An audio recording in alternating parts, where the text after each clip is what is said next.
Bonjour tout le monde, c'est Antoine de Café Magic. Je viens vers vous avec une mini-série rapide, sans effort, sur comment je me mets au format pionnier. Parce qu'avec les annonces de l'Organized Play, la venue du pionnier sur Magic Arena et le moderne qui me ressemble plus trop, Wizard m'a eu. Je me mets au format construit des cartes à partir du set Les Cannes de Tarkir. Donc il y a plein d'articles, des deck tech tout à fait parfaites, faites par des gens fort compétents, mais moi, j'aimerais vous montrer comment une personne normale, avec un budget limité, peut explorer un format, choisir un deck, l'upgrader doucement, dans le but de faire des FNM. Ou peut-être même un jour, l'équivalent d'un GP.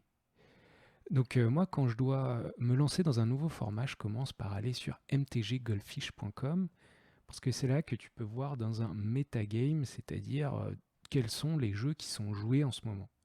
Parce que ce serait un petit peu fou de me lancer à faire un bro, une création tout de suite. Parce que bon, moi, c'est pas vraiment mon fort. Et je veux voir ce qui se fait et choisir parmi ce qui se fait ce que je préfère. Alors il y a Winota qui est un deck combo avec des créatures qui paraît selon MTG Goldfish le meilleur deck. Mono Rouge aggro, selon MTG Goldfish encore, le deuxième meilleur deck, sûrement un deck assez budget, mais selon d'autres créateurs de contenu, c'est pas si bien que ça. Moi j'ai entendu que Bleu-Blanc Control, c'était le deck le plus fort. Il y a Théoméry du podcaster Mage qui a l'air de le penser aussi, il me semble. Il y a des decks mid-range qui ont l'air pas mal, et aussi un deck Sacrifice, mais je dois dire que moi d'habitude, dans les autres formats, je joue des decks des decks basés sur les créatures, des decks de gentils. En moderne, je joue bleu-blanc contrôle, et si je me mets à jouer exactement le même deck dans tous les formats, ça va pas être très rigolo.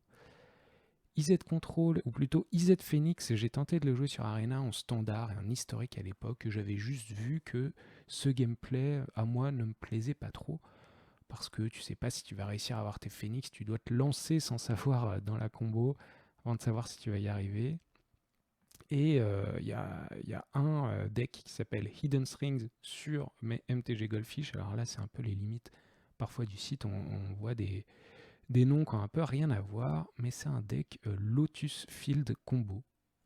Généralement, en plus de MTG Goldfish, moi je vais voir sur mtgtop8.com. C'est un super site pour voir vraiment des vraies listes qui gagnent des tournois. Et donc c'est juste classé en aggro, contrôle, combo. Généralement, mid-range, c'est soit dans contrôle, soit dans aggro. Et tu peux voir effectivement la mono rouge, c'est vrai que ça paraît être encore pas mal. Mais c'est comme ça qu'on peut voir comment sont les vraies listes. Parce que sur MTG Goldfish, c'est souvent un agglomérat, un conglomérat de différentes listes. Et donc je peux voir par exemple sur ce qui m'intéresse. Là, on peut voir qu'il y a des petits événements locaux. MTGO League, généralement, c'est là que les gens s'entraînent pas mal, et je peux voir à quoi ressemble une liste upgradée. Mais un truc que je vous conseille à vous, si vous voulez vous mettre au pionnier, allez voir du côté des Challenger Decks. Parce que Wizard of the Coast, c'est pas les derniers Challenger Decks, c'est ceux d'avant, c'est des decks préconstruits pour le pionnier, donc les avant-derniers, mais qui sont encore en boutique, mais LGS préférés les ont encore. Et donc si vous voulez jouer Spirit, donc bleu-blanc esprit, ou peut-être Esper ou Bant esprit après, mono rouge, Orzovora, selon Théoméry, c'est pas bien du tout, ou justement l'Autofield combo, c'est bien pour avoir toutes les bases. C'est des decks préconstruits qui ont vraiment les cartes importantes x4 avec le sideboard, etc. Et donc moi, c'est ça que j'ai choisi, à la fois parce que je voulais quelque chose de différent de ce que je joue d'habitude, et parce que ça existe en Challenger Decks, et je vais essayer de pas mettre tout mon argent d'un coup là-dedans.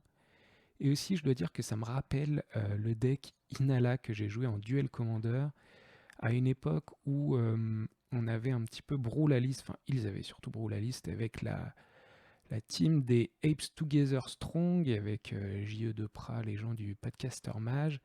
Et c'était une époque un peu d'effervescence où pour faire un zap, il y avait beaucoup de discussions. J'avais fait un espèce de playbook.